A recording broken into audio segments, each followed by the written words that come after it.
offrir à Dieu et aux vrais parents une révérence. Hanel bumonimwa, chonchin champumonimke, kyambe, baro. Merci beaucoup. Je vais prendre le relais en offrant la prière d'ouverture. Joignez-vous à moi dans la prière. Bonsoir, parents célestes. Une fois de plus, tu as permis à tes enfants de pouvoir se retrouver. Tu as eu coutume de dire dans la Bible que partout où il y a deux personnes, partout nous sommes deux, tu es au milieu de nous. Parents célestes, aujourd'hui, nous sommes beaucoup plus nombreux. L'objectif de cette rencontre, c'est d'évoquer ta présence, afin que tu puisses nous permettre d'éclaircir, d'éclairer nos différentes visions, nos objectifs, et de les accorder réellement avec les ambitions de Holy Mother Han. Parents éternels de bonté, ce projet de Africa Pure Water Wave qui a été entamé, parents éternels de bonté, se poursuit. Et nous sommes là pour pouvoir avoir connaissance de l'avancement de ce projet et réellement nous redéterminer afin de pouvoir atteindre des résultats fulgurants et tous nous sentir propriétaires de cela en tant que membres jeunes de la Sainte Communauté du Parent Céleste. Je tiens ici à mettre cette rencontre-là entre tes mains. Inspire chacun des intervenants ici présents afin que, parents éternels de bonté, ce soit ton amour vrai qui soit diffusé et que, Père Célestement, nous puissions tous être de l'eau pure ce soir. Je rapporte cette prière cordialement en mon nom, Sonju Godwin Amangbayon, seconde génération d'une famille bénie centrale qui sert notre Sainte Mère Anne. Ah Dieu. Merci beaucoup. Donc, dû à certaines circonstances, notre très cher papa ne pourra pas être avec nous. Notre très cher papa, le président régional. Donc, je vais très respectueusement inviter notre très chère grande sœur, la vice-présidente, nous offrir les mots d'ouverture, le message d'ouverture qui va entamer cette convocation de la jeunesse sous de chaudes ovations.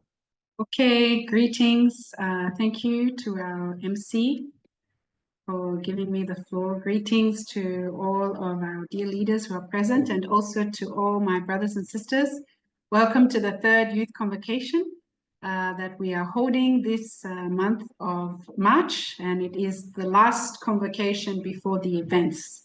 But I don't believe the last convocation of this year, because we'll be returning from the events and also continuing, as I believe it's a chance for us to come each month to also share updates on the youth activities, and especially as we're in the Africa Pure Water Wave movement towards our offering towards our Chonwangung and Chonil Sanctum.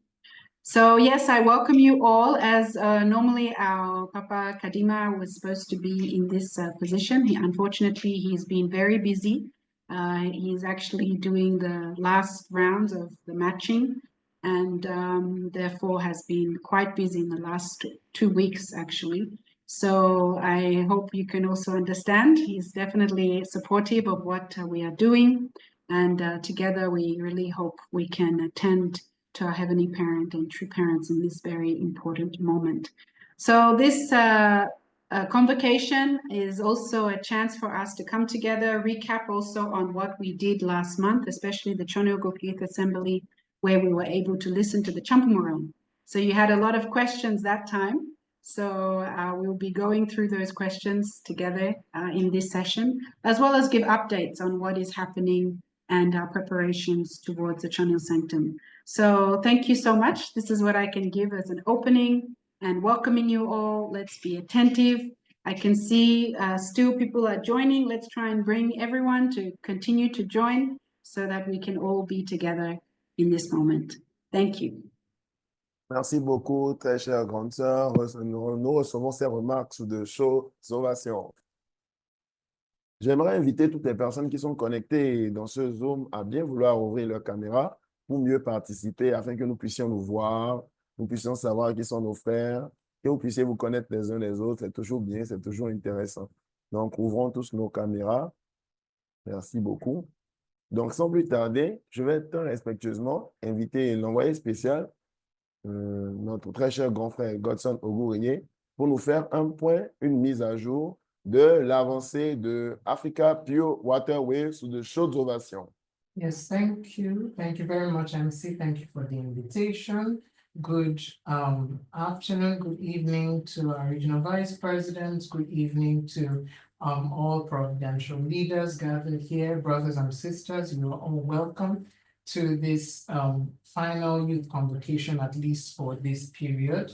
And I hope I'm audible first of all. Let's confirm that maybe if I'm audible, if you can hear me, you can maybe wave, make a signal so that I can know. All right, thank you. I'm audible. Yes, so we have come thus far. We have come all the way up until this point. And now we need to, we're actually almost towards the finish line when it comes to our preparation for the entrance ceremony into the Chonongum Chonyo Sanctum together with our beloved True Mother. So just for us to know how far or to what extent we've been able to cover, I will share my screen and I will just make as much as possible a short presentation so that we can know what we've been able to achieve so far. So I'm sharing my screen at the moment. Okay, so yeah, this is Africa Pure Water Wave. This is an update basically. And yeah, in terms of the Africa Pure Water Wave mobilization, especially as we know that Africa Pure Water Wave basically is an initiative to help our youth of the African continent to really be able to understand their identity and how they are related to true parents and how we have the role of being children who desire to really help our true parents really fulfill the dream of Heavenly Parents' dream and true parents' dream. And also for us to realize for ourselves that true parents' dream is also our own dream as well. And so as you see on our screen, you can see that there are basically 5 areas to which we have been carrying out mobilization in terms of mobilizing everyone to be a part of this initiative. The Chongqing prayer vigils, Champomoro on education, blessing mobilization, fundraising, donation, and the youth convocation. As you are aware, we are already in the 3rd youth convocation. And at least for this period, this is the final one. So these are the different arms or the different levels to which we have been engaging each other to be a part of this movement to prepare ourselves for the entrance ceremony into the Chonongum Chonyo Sanctum. Excuse me. Okay, so basically, when we started this Africa Pure Water Wave, we tried to mobilize, to do like a general mobilization. And we wanted to have people to really come to understand what Africa Pure Water Wave is about and to at least take the initiative of saying, I would like to be part of such initiative to contribute my talent, contribute my presence, contribute, whatever it is I can contribute to be part of this Africa Pure Water Wave movement. And we have been growing ever since we started. And at least we can say for now that those who have been active in terms of committing to Africa Pure Water Wave are 347 members in total. Of course, it could increase. Of course, it could be more than this. But and I do feel it's actually even more because, for example, even in the last youth assembly that we had a whole lot of people that is way more than 347 youth. So definitely, in reality, we do have a number that is more than 347 youth. But at least on paper, based on the signing up Google form that we provided some time ago, we have 347 youth who declared that they are committed to being part of Africa Pure Water Wave.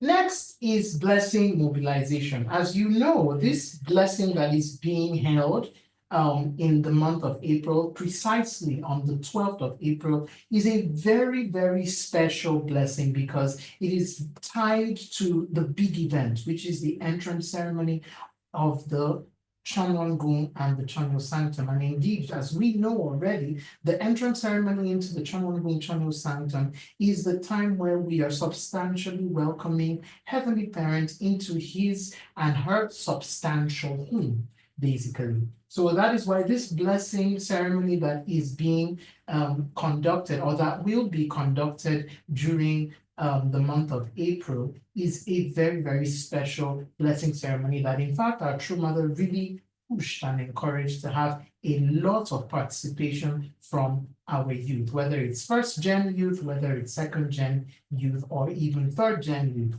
So at the moment right now, all the profiles that we have, those who have at least signed up or said that I would like to be considered, to be part of this blessing are 1,587. And the breakdown, of course, as you can see, is on your screen. Total number of applicants at the moment is 767 applicants. Candidates at the moment, we have 820 candidates. So as you can see, the candidates have increased. And then those who are matched or who have been matched are 736. And of course, we don't have anybody blessed yet because the blessing is still to come. That is in the month of April, on the 12th day of April. So you can see that compared to last week, the number has increased. Last week, we had a total number of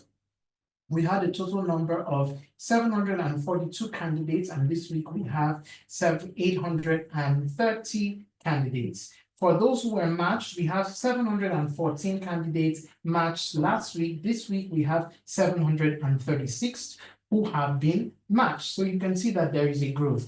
It doesn't mean we should stop there. Our goal actually is 1,800 couples. And so we are still quite far away, but we still have time to work harder. We still have time to push for better results. Okay, now the next aspect of our offering, especially to our true parents during this period, is also to have 210 of our youth be a part of the events in Korea and to see and meet True Mother in person. We want to offer ourselves substantially, bring ourselves in front of True Mother to substantially tell Mother that, Mother, we are here for you. We are here to respond to whatever it is that you tell us to do. And so that's why we've been really working hard to see how we can get 210 youth to go to Korea. And so, like we already know, 60% of the airfare to go to Korea is being sponsored on the level of Africa headquarters, meaning that Africa headquarters is fundraising to raise 60% for all 210. However, the remaining 40% of those who have been under 210 youth are being fundraised by the youth themselves. So as you can see on the screen, those who are fundraising are in the countries that you can see on the screen. And at the moment, we have a total of $12,999 fundraised by these 12 nations and 210 youth. So basically $1,902 have been added to what we had last week to give us the amount that we have this week. So there is some growth. And our 210 youth are not stopping. They're working hard every day. They're shedding a lot of sweat, tears, and blood to raise the funds that they need to be able to contribute their 40% to be able to substantially go to Korea and meet True Mother in person. So let's continue to support them. Let's continue to pray for them. They are still far away from their goal, I must say. So they need all the support that they can get. If for those of us who may not necessarily be part of the 210, let's also see how we can assist them. Let's also see how we can help them. Let's also see how we can encourage and motivate the 210 to get to their goal. And also, we are aware that the Chonwongun Regional Youth Assembly, we held that in the month of February. And while we held the Chonwongun Youth Assembly, it was actually a very successful event. We didn't imagine that we would have that amount of success. as yeah, everything was quite short notice, if I may say. So definitely, we really want to appreciate our heavenly parents and true parents, and to also appreciate all of you who made out time out of your busy schedules to be a part of the Chonilguk Regional Youth Assembly, where we gave a lot of content majorly centered around Champumorong. And this basically was the result, or is the result. Originally, what we planned for, what we aimed for, basically, was we hoped that the total number of participants would be around maybe 1,283 participants. But then, based on the registration that we made, we had a total number of 1,779 participants, basically. And in terms of center participation, we budgeted, or we planned to have maybe a total number of 41 centers registered to host their members for the Youth Assembly. However, we had a total number of 120 centers who registered and hosted people to be a part of the Chonilguk Youth Assembly. So indeed, we could say that thanks to Heavenly Parents and true parents, we were able to achieve such goal. And of course, we appreciate all those who worked hard to make the assembly a successful one in their various centers and in their various homes. Of course, we can do better. We will have other opportunities to host similar assemblies like what we had before, and we can definitely do better. But of course, we need to appreciate Heavenly Parents and true parents, and also appreciate each other for whatever good work that we did. So this is basically a wrap of my updates. Before I conclude, I just want to advertise something. We are preparing for something big. We know that what we're preparing for is the Chonwon-gung Chonil Sanctum entrance ceremony. And we have social media platforms that are that content related to the Chonwon-gung and Chonil Sanctum are being shared. Anything related to the Chonwon-gung Chonil Sanctum, any updates we need to know, any form of advertisement that is needed, you can find it there on the YouTube page. There is an Instagram page for the Chonwon-gung Chonil Sanctum. There is a Facebook page also for that. So we can go on Facebook, we can go on Instagram, we can go on YouTube, and we can be able to find follow these social media platforms and get to know current information with regards to the Chonwon-gung Chonil Sanctum. Within the course of this program, please be on the lookout in the chat. We will be sharing some of the links to these platforms so that you can follow and be updated, stay updated with regards to what is going on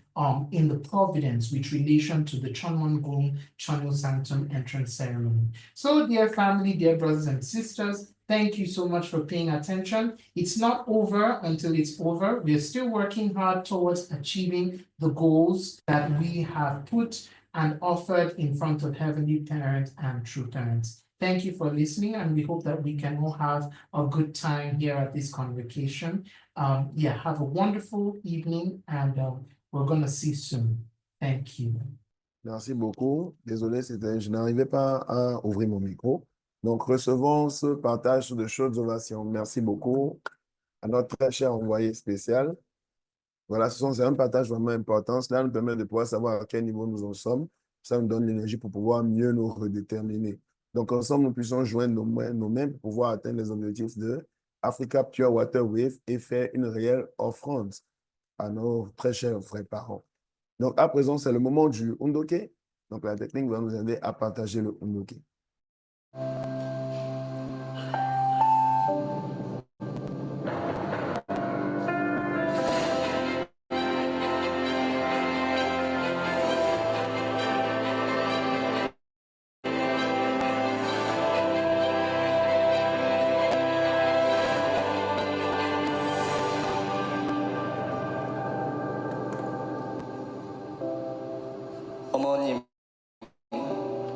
아버님 성화 이후에 이 섭리를 이끌어 오시느라고 고생 많으셨습니다. 어머님께서는 외로이 얼마나 고난한 길을 걸어 나오셨는지를 상상도 하지 못하지만 섭리를 위하여 지금까지 나아오신 것에 대하여 진심으로 감사드립니다. 아버님 성화 이후에는 저희 교회는 내적으로 굉장히 많이 힘들었습니다. 그러나 저는 그때 당시에 불안한 마음이나 걱정하는 마음은 가슴에 하나도 없었습니다. 왜냐하면 어머님께서는 힘든 기색을 하나도 안 내셨기 때문입니다.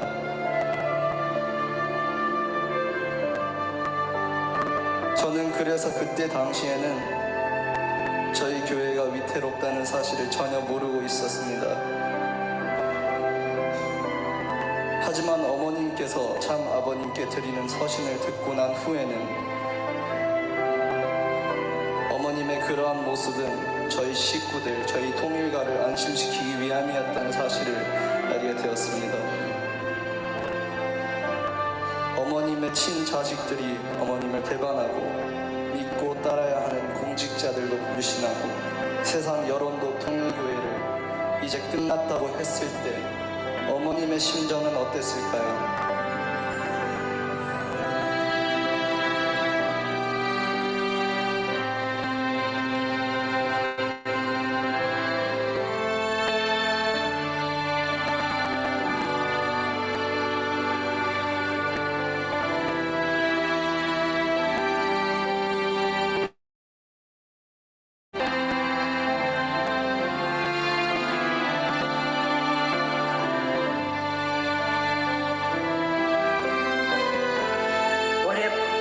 몰아치는 사막에서 눈을 풀 수 없는 그런 상황에서 작은 바늘 하나를 찾아야 하는 그런 심정. 그렇게 표현한 건 너희들 들었지? 하나가 누굴까? 독생녀 참 어머니와 하나 될 수 있는 자녀야. 도저히 저는 상상이 가지도 않습니다. 눈물도 흘리지 못할 정도로 송구스러운 마음이 들었고 자괴감밖에 들지 않았습니다. 그때부터 저는 처음으로 진심으로 원하는 꿈을 갖게 되었습니다. 그것은 바로 어머님께서 살아생전에 이 섭리를 다 완결짓고 어머님께서 안식하실 수 있는 환경을 조성하는 것입니다. 지금까지 고생하신 어머님이 마음 놓고 쉬셨으면 하는 바람이 강하기 때문입니다. 비록 지금까지 어머님께서 헤쳐나오신 고난들을 저희가 없앨 수는 없지만 앞으로 어머님께서 나아가실 길을 조금이라도 더 편하게 해드리고 싶은 마음이 크기 때문입니다.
저는 꿈이 있습니다.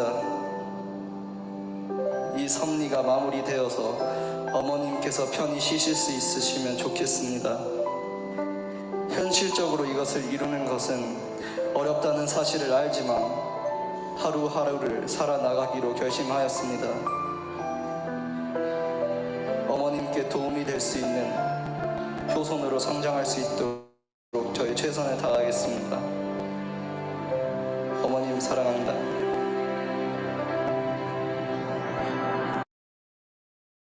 Recevons sur nos quais sous de chaudes ovations. Ce fut un partage très profond et très émouvant qui nous rappelle que la vraie mère souffre beaucoup et que nous devons réellement prendre responsabilité. C'était le dernier mot de son message en début de cette année. Donc, nous devons tous prendre responsabilité. Merci beaucoup énormément pour ce partage, M. Ondoke. À présent, nous arrivons à une partie qui est très importante et c'est la session des questions-réponses. Donc, c'est une opportunité de pouvoir communiquer, de pouvoir avoir des éclaircissements. Je vais inviter notre très chère grande sœur, la vice-présidente Mika Amalaman, parce qu'elle va diriger cette session de questions-réponses. Sous de chaudes ovations, veuillez la recevoir. Oui, thank you. Merci beaucoup, Sanju. And thank you also for what has been presented before, the beautiful music. Yeah, actually, I feel we have a lot of talent in our region, right? And it's really something we need to start showing the world, centering on our Chonyugu culture. So really, thank you so much, and also for all the updates that were already presented. Yes, so I'll be sharing related to the Q&A session that we said that we would hold related to the Chonyuguk Youth Assembly.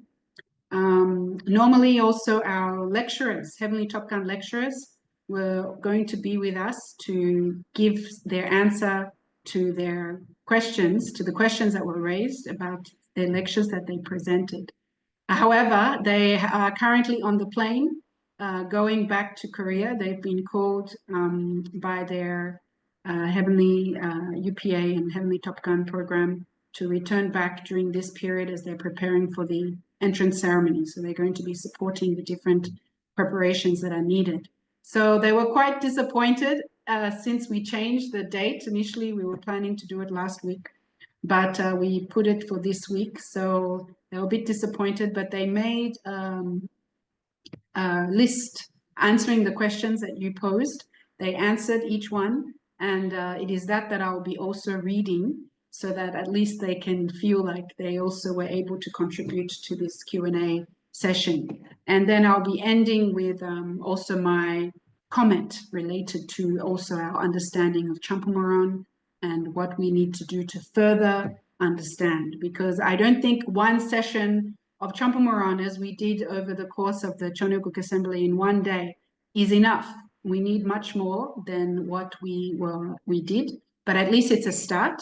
And it's a chance for us to get an idea, get an understanding, get a picture, right? And definitely from what I saw through your reflections, there was a lot of deeper understanding to some extent also of who is True Mother and True Mother's role.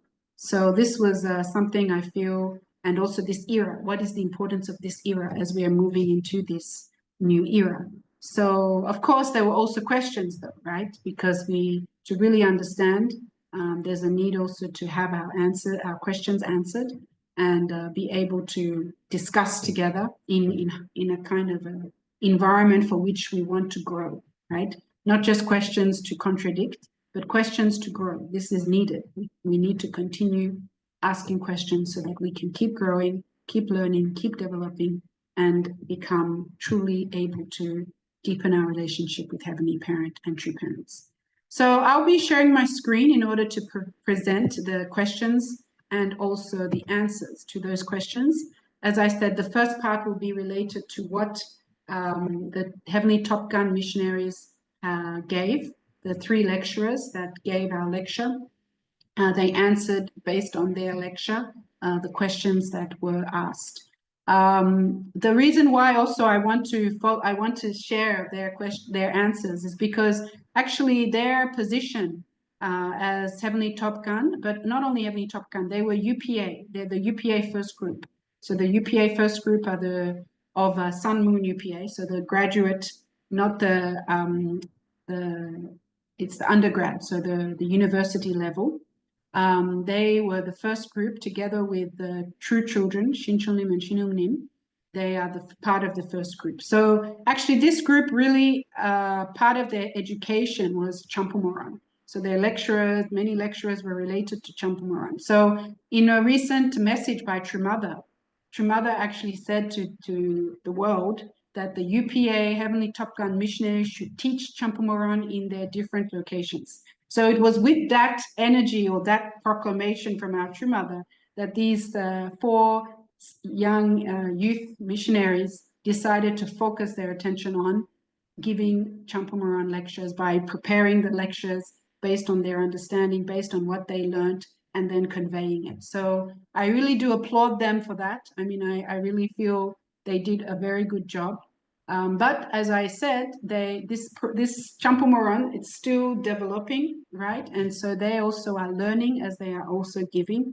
So we need to also understand that. However, I do feel that authority given to them by True Mother, that's a heavenly guidance, right? To be able to provide the Champamoran lectures. And they were able to give that to us. And this is their answers to the questions that you asked related to that. So there are 4 major categories that I'll be talking about. Questions related to Heavenly Parents' dream and despair, questions related to the essence of Jesus, and questions related to the coming of true parents, which also includes some other questions about the role of Christianity, and some other questions as well that were not in any particular category. So I'll be, as I said, this first part will be mainly answering those questions. I hope they will fulfill, those who ask those questions, they will fulfill your role, your desire. For those who didn't ask questions, it could be a way of also recapping what was shared in the time of the Champamoran lectures during the Chanukuk Youth Assembly. So the first question that was posed and that they gave an answer to was this question: what does the tree of life coming together and becoming one mean? So our lecturer, which was Mr. Hunter, he said, I believe there was some misunderstanding or mistranslation regarding my explanation of the tree of life. Again, just to clarify, the tree of life is, as True Father says in his speeches on March 8th, 1987, and in September 11th, 1983, it's ultimately representative of an ideal man and an ideal woman. The tree of life represents a person who has achieved a heart of true love, that is Heavenly Parents' desire and wish. The 2 trees of life in the book of Revelations, the 2 trees of life in the book of Revelations directly represent an ideal woman and an ideal man. So that was related to the question, what does the tree of life coming together and becoming one mean? Then the question, since human beings are created in God's image, does it mean that animals and plants are also created in God's image? And this is the answer. Yes, all of creation are created in the image of Heavenly Parent. However, one thing to note is that humanity was created as the object partner of joy and love for God. And all of creation is created as the object partners of joy and love for human beings. Humanity is the peak of creation, was blessed by God to have dominion over it. In regard to creation, reflecting God, as we observe from the level from animals to plants to microscopic entities, we can see that each level becomes more simple and less complex in form. But at each level of creation, fundamentally, they reflect Heavenly Parents' dual characteristics. Okay, so this was the answer that Mr. Hunter gave related to this question. Then related to the question regarding the new conception of original sin, what about the holy wine that removes original sin? So the question is about the holy wine. And this is what Mr. Hunter shared. First, the concept of original sin that we shared is not new, but has been what has been taught with the exposition of the divine principle and True Parents' words for a long time. However, due to the language used in regard to blood, as in blood lineage, it is plausible to see why maybe there are misunderstandings in why people think original sin is in our literal blood instead of just the spiritual condition that Satan can accuse us by. Regardless, in regards to the holy wine, this is what True Parents say about the meaning of holy wine in the book titled Blessing an Ideal Family. So based on that book, True Father actually shared this. What is inside the holy wine? it has an ingredient that symbolizes parents' love. Also, it has to have something in it that symbolizes blood. Accordingly, when you drink that, you become one body with parents' love and one body with parents' blood. The fact of drinking this means that one is being born spiritually and physically. If this ceremony did not exist, original sin could not be removed and the lineage could not be converted. Without converting the blood lineage, one cannot become one body with God's love by passing through the standard of perfection. The holy wine ceremony is the ceremony which indemnifies all of this. So this was given by our true father in the book, The Meaning of Receiving the Holy Wine, the book, The Blessing and Ideal Family, Part 1. So then he continues to say, in summary, when we can see that holy wine is symbolic of true parents' love and blood in terms of lineage, when fallen people have the holy wine and connect with true parents' love and blood, we are also cleansed and can take part in the process of being reborn in true parents' lineage, the heavenly lineage. So in relation to the question about the holy wine, this is what Mr. Hunter gave, and what was good, he also gave a reference of what True Father has shared related to the holy wine. Now, questions regarding the essence of Jesus. So you remember there was Sister Huajong. She gave the essence of Jesus, and there was a lot of content there, quite new content regarding also the role of Mary in understanding also the essence of Jesus, right? So this is some of the questions that were posed during the assembly related to that, which she answered, and I'll be reading. So the first question was, was Mary meant to stay single all her life after giving birth to Jesus without love or marriage? And this was the answer from Mrs. Huajong. She said, Miss Huajong, sorry. First, let's have clarity on some main concepts regarding providence. Because the ancestors of humanity, Adam and Eve, fell, Heavenly Parent had to create the only begotten Son and the only begotten daughter again, who are without original sin. When creating the only begotten Son and the only begotten daughter again, Heavenly Parent must create the only begotten Son first, just as Adam was created first. So Heavenly Parent first sent Jesus as the only begotten Son. We know that the essence of Jesus was to meet the only begotten daughter, become the true parents, and fulfill the dream of Heavenly Parent. Heavenly Parent did not send Jesus to this earth without preparation. Many people were prepared so that Jesus could meet the only begotten daughter from a prepared foundation. Some of the important figures prepared for Jesus were Mary, the family of Zechariah, and Joseph.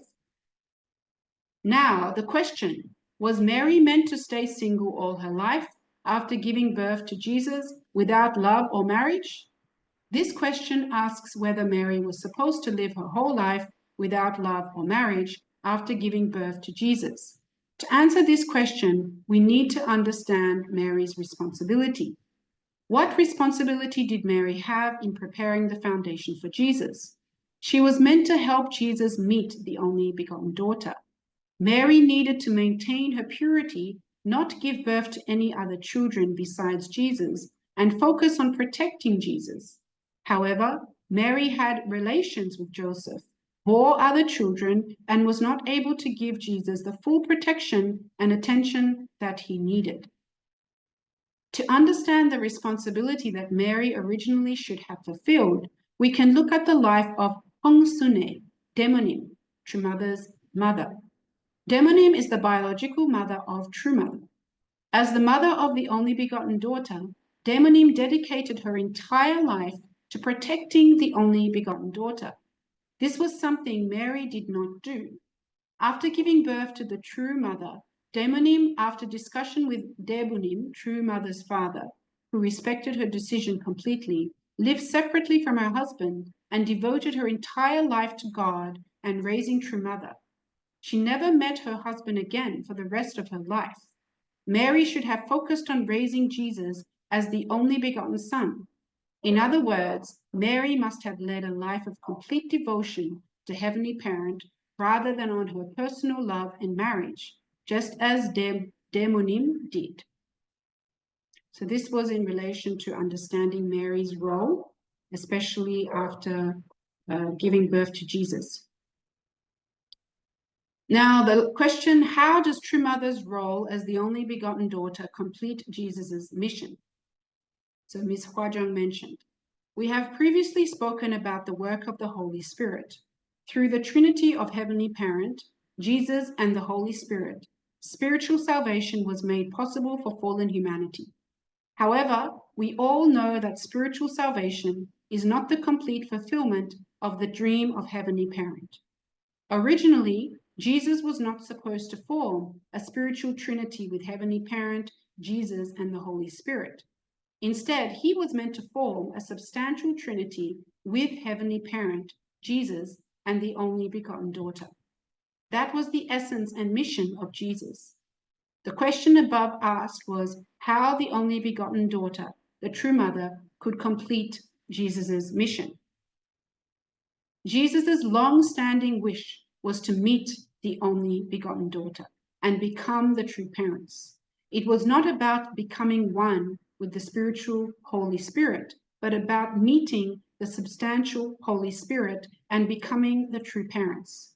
Jesus began the history of Christianity with the Holy Spirit solely to prepare for the time when he would meet the only begotten daughter, who was not born at his time. When the returning Jesus, who inherits Jesus's mission, meets the only begotten daughter, born within the foundation of Christianity, becomes the true parents and saves humanity, that will be the time when Jesus's mission is finally fulfilled. We must consider the only begotten daughter as the center of the providence after Jesus's ascension. After Jesus, the fulfillment of Heavenly Parent's dream revolves around the only begotten daughter. That is why the fulfillment of Jesus's dream also centers around the only begotten daughter. So in relation to the question about the role of True Mother as the only begotten daughter and how that completes Jesus's mission, this was the answer presented by Ms. Huajong.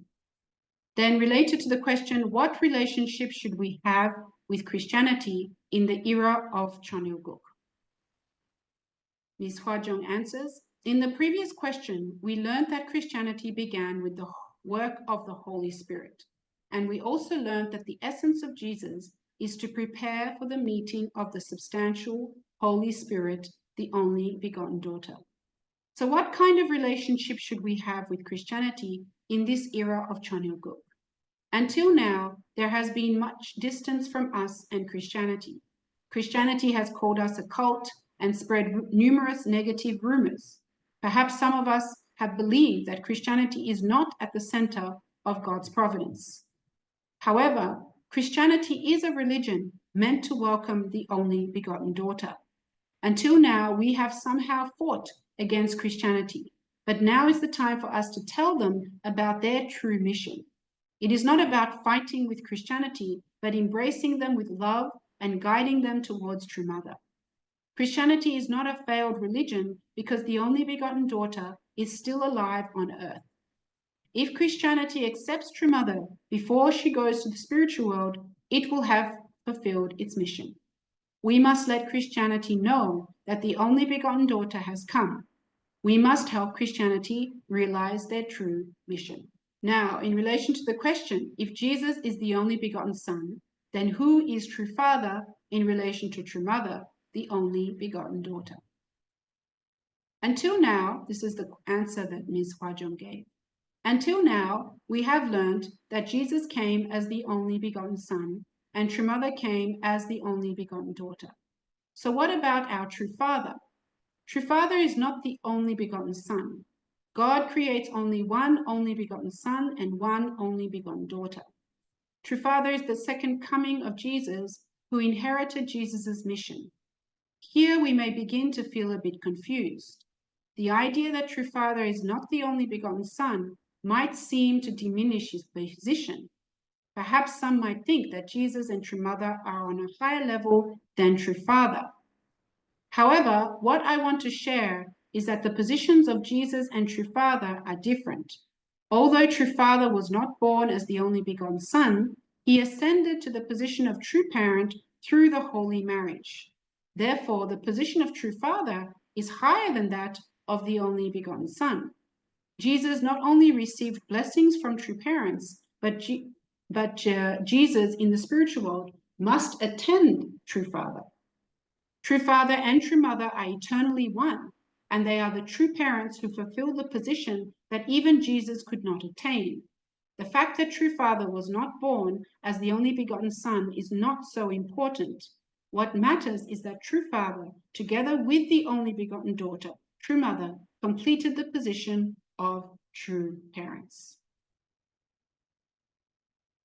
So those were the questions that were asked related to the essence of Jesus. So those were the answers, and I'll be touching on some of them as I also give my comments.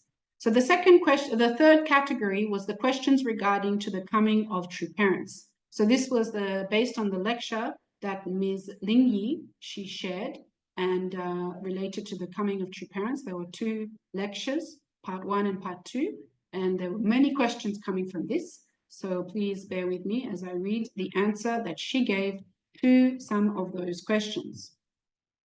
The first question was, why do we always have to wait for the gospel coming from white people? Example, in the case of Korea.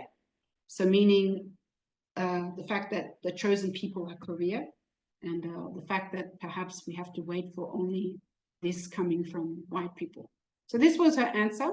First off, Korean people and Jewish people are not white people. They are from an entirely different ethnicity. In Providence, both the Jewish people and Korean people are chosen people prepared by God to birth the only begotten Son, the only begotten daughter. As the chosen people, they had gone through a lot of suffering and difficulties. Despite that, they had a deep faith in God and also a culture that resembles our original nature. When we read True Mother's words, the Korean people never attacked any other country and had a culture that strived for peace. Furthermore, the ideals of loving your country, loving God, and loving people, as well as values of purity, Korean culture. These are just some aspects of how Korean culture resembles the heavenly culture that is just as how it is mentioned in our new motto given this year. Since blessed families are the chosen people, now we are given bountiful blessings, but also the continent of Chonogo. For Africa to receive more blessings, it must do its responsibility. Now to the question, what is the definition of the only begotten Son, the only begotten daughter, and the returning Messiah? What is their relationship and their individual responsibilities? So this is the answer that Ms. Ling Yi shared. Let's review. What is the definition of the only begotten Son and daughter of God? They are the direct son and daughter of God, and therefore inherit the direct lineage of God. Adam and Eve were created as the only begotten son and daughter of God originally, and through them, all of their children were to be born in God's lineage.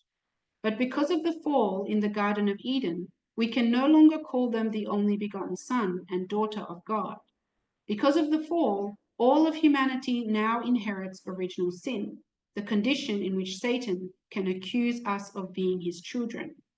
The providence of creating new ancestors is to create one man and one woman, the only begotten son and only begotten daughter. Jesus was born as the only begotten son 2,000 years ago, but the only begotten daughter could not be born at his time. However, Jesus, unlike Adam, did not fall, nor did he lose his position as the only begotten son. Therefore, God does not need to create or give birth to another only begotten son. True Father was not born as the only begotten Son, but was chosen by heaven to inherit the mission of Jesus. True Father, after receiving the mission of Jesus, must complete his responsibility in order to qualify to become the returning Messiah. His mission was first to discover the deeper truth that Jesus could not reveal in his time, Secondly, he must inherit Christianity's foundation and establish a national foundation. Lastly, he must only focus on preparing to meet the only begotten daughter. By doing so, Satan will have no condition to claim true father. As for true mother, her responsibility was to grow and mature in pureness until the time for the holy wedding, the marriage supper of the Lamb. In 1960, through the holy wedding of true father and true mother, heaven's wish of the ideal of true parents was realized. Okay?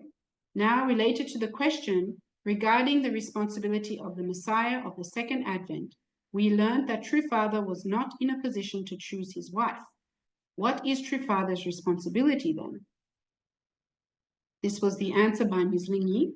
Regarding true father's mission to qualify as the returning Messiah, he must find the truth, prepare a foundation, and also find the only begotten daughter. However, the mission of finding the only begotten daughter was a mission that he must realize by himself. In other words, true father must wait to only marry the only begotten daughter, and ideally not have a family before the holy wedding. Despite the complicated history before the holy wedding, true mother, as the central pillar of God's providence, embraced everything with a heart to serve Heavenly Parent and determined to become the true parent. Question: why do we emphasize 3 generations of only daughters? Lingy's answer: in order to send the only begotten Son 2,000 years ago, God needed the condition of Mary's absolute faith. This condition is to indemnify the fall. By doing the reverse of what happened in the fall, after the birth of Jesus, God no longer needed to use this way to recreate the heavenly lineage. Therefore, for the birth of the only begotten daughter, God worked through a family of devout Christians with 3 generations of only daughters. Then it says, please refer to the diagram above. I'm sorry I didn't put that diagram. Perhaps I'll put it in this document and it can be sent for you to look through that. Then question: the Han clan had an ancestor who donated his fortune to build a bridge, and because he did not use all the money, it was revealed that his lineage would receive the only begotten daughter. Since then, it was known that the only begotten daughter would come from that lineage. But when Demonim received a revelation that it could be a son or a daughter, does that contradict the previous revelation to the Han ancestor? And this was Ms. Lingy's answer. The legend of the Dale Gang is ultimately just a legend and story. In regards to the prediction of the birth of the only begotten daughter, Demonim's revelation is much more significant than the legend. The reason is because Demonim was called through her revelation by God directly to give birth to the only begotten daughter. After the revelation, she married Demonim, the father of True Mother, and eventually birthed True Mother. And this is the last major category, questions regarding the Christian mission. So there were some questions related to the Christianity's mission. And the first question was related to why, after the blessing, did true parents wait before proclaiming the Chonilguk? Originally, if Christianity accepted true parents from the beginning, Foundation Day and the proclamation of the Chonilguk era could have taken place. However, Christianity did not accept them. True Father had to go through the wilderness era from 1960 to 2013 to form the foundation to establish Chonilguk. Question: did True Father contribute to the building of Chonil Sanctum and Chonwangun? The answer given by Ms. Lingy: even though the Chonil Sanctum and Chonwangun's establishment is being led by True Mother physically, we must always remember that True Mother and True Father are one. So everywhere True Mother goes and whatever she does, True Father is together with her spiritually. So together they are completing Chonwangun. Question: what are the main challenges that Christians face preventing them from fully accepting True Mother as the only begotten daughter? This is the answer by Ms. Lingy. From our experience witnessing with the Champu Moran, Christians have difficulties because the word, the only begotten daughter, is not literally written in the Bible, and they do not fully understand the marriage supper of the Lamb. However, with True Mother's emphasis centering on Heavenly Parents' dream, the principles of creation centered on the concept of true parents, and also the essence of Jesus, the righteous people will eventually come to the importance of true mother as the only begotten daughter. Question. The lecturer said, all sins can be forgiven, but the sin against the Holy Spirit will not be forgiven. Thus, those who oppose true mother will not be forgiven. Can you explain this in more depth? And this was the answer by Ms. Lingy. The only way to return to Heavenly Parent is to inherit heaven's lineage through true parents. Currently, we are living in the last days where we live with true parents substantially. True mother, who is in the position of true parents, can give us rebirth into the heavenly lineage. Therefore, if we oppose true mother, we block our own path to return to Heavenly Parent. It is less about not being forgiven, but more about people losing their chance towards returning to heaven's lineage and to have both physical and spiritual salvation. And questions regarding the Champamoran. This was one question. During Hundoke reading today, we understood that True Mother was in Hawaii, and after proclaiming and talked about compiling books for Choneoguk. Is the Champamoran an extension of the Chambu Mogyong?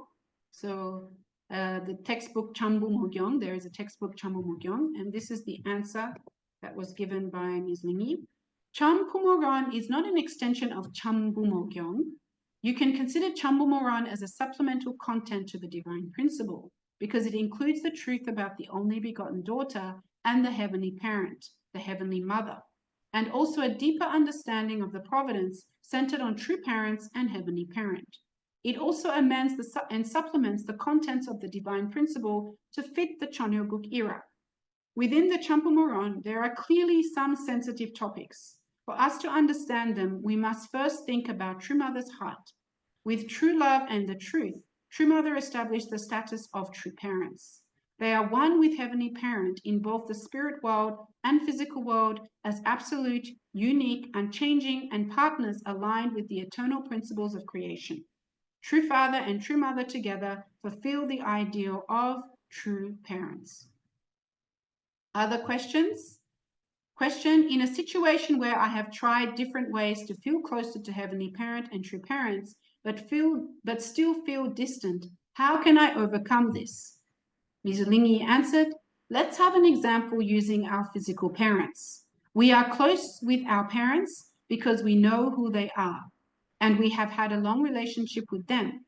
Likewise, to become closer to Heavenly Parent and true parents, we need to know clearly who they are and cultivate a deeper relationship with them. That includes learning about true parents' life and understanding their words, and also having more experiences where we can resonate with true parents and Heavenly Parents' heart to feel a relationship of love with them. Resonance prayer in the Chonshim One is the best place to achieve that relationship emotionally and spiritually.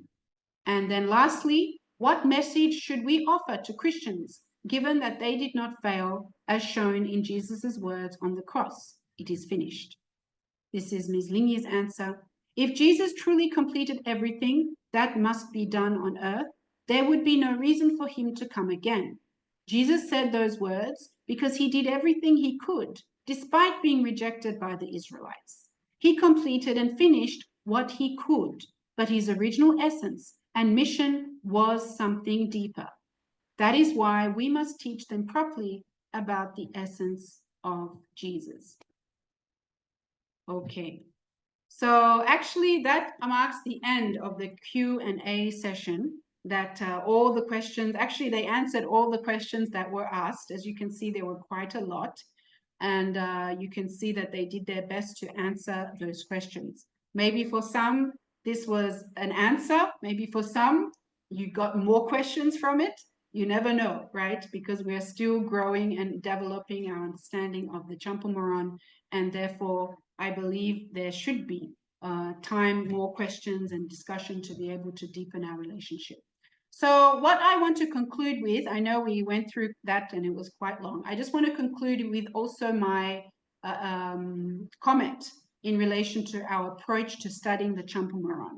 I think this is important. It is also from my perspective, in meaning I have also started to see how to approach, how to develop my understanding of Heavenly Parent and True Parents through what True Mother has given as the Champa Moran. So I want to do that by also looking at what we have known as our whole life, especially those of you born in our movement, right? The divine principle, especially the exposition of the divine principle, has been the core of our teaching and also of our truth. And based on that, we bring up, you know, what is who we are as Family Federation members, right? So I want to just mention where the divine principle also comes from so that we have an understanding of that. Sometimes we just think, okay, this is what we know as the truth, this is what we have, but let's understand even the background of the divine principle. So the divine principle in Korean is actually called Wali Gangron, and Wali means principle or fundamental, and Gangron means exposition or sermon, explanation, explication, and so forth. So why I'm presenting this is because we, of course, are translating the Korean text to make our English or our French or Portuguese text, right? And what I think is important, even in my background in studying Korean, there's a lot more meaning sometimes to the Korean term that is not really explained in the translation because it's not so easy to explain it. So, for example, the divine principle in Korean is Wali Gangron, and then, but in English, it's the exposition of the divine principle. But actually, if we were going to literally translate it, Wali is principle, right, or fundamental, and Gangron is exposition or sermon or explanation. So meaning that to really understand Wali Gangron or really understand divine principle, I think it's also important to understand the background of why even it's called Wali Gangron in Korean. And why I'm saying this is because we hear Champumoron, right? And the same run that is here in Wali Gangron, right? Gangron, sorry, is the same run that we hear in Champumoron, right? The meaning. So I just want you to also recognize that as we look into understanding this. So the divine principle and the truth, the actual beginning of where the divine principle, the one that we've been reading, I believe, what all of us have been reading, is based on what we call the Wali Wonbon. The Wali Wonbon was the original text of the divine principle, and it was written by our True Father in 1952. So this is the original text of the divine principle. And actually, when I was in Korea in the UPA, there were some texts that we had to read which came directly from the Wali Wonbon. Very complicated, but actually what I realized, it's also very different from what I'm reading in Wali in the exposition of the divine principle. Some, you know, the way it was ordered, for instance, it's different. So this also I felt was quite interesting to read directly of our True Father, the Wali Wonbon, which is the original text of the divine principle. And this is what now Reverend Hyo Won-woo, one of the first disciples of True Father, made into what the first text related to the divine principle was what was called the Wali Hesol, and it was the explanation of the divine principle. And this was done in 1957.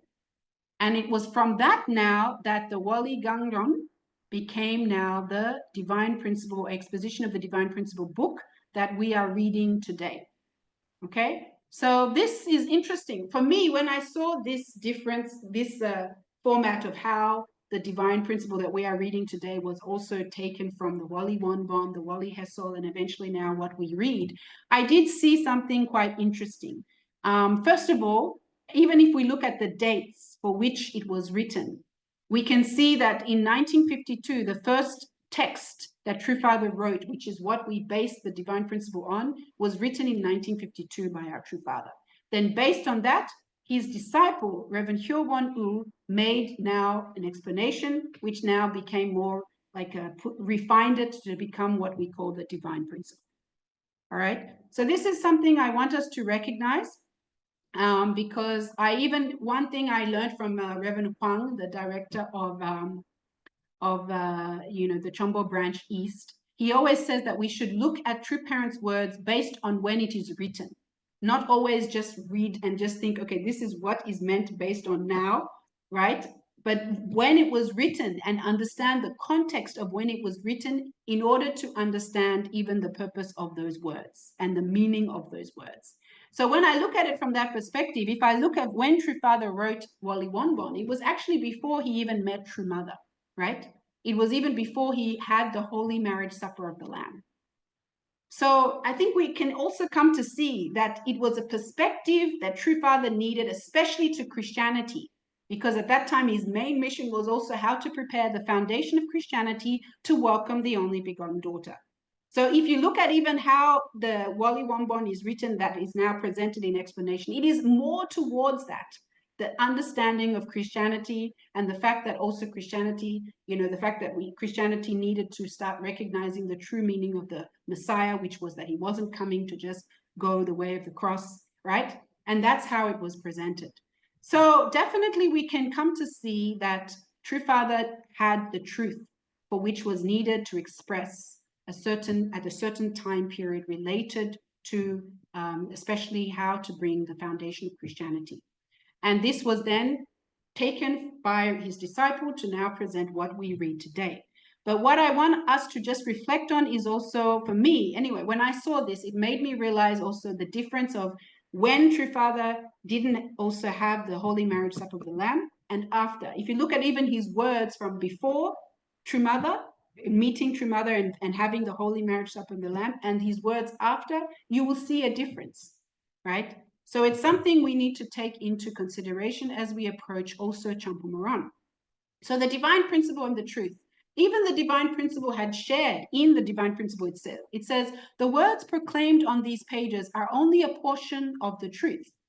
This volume is merely a compilation of what his disciples have hitherto heard and seen. We believe and hope that when the time is ripe, more profound portions of truth will be published. This was presented in the Divine Principle on page 12. And then it also mentions that the Bible, as was noted, is not the truth itself, but rather is a textbook teaching the truth. So the Divine Principle, as we come to see, is not the direct word of true parents. In fact, when we understand the Divine Principle, how I came to understand it is like it's the bone, right? When you look at a human being, we have a bone. But to know the human being, you need to know the flesh.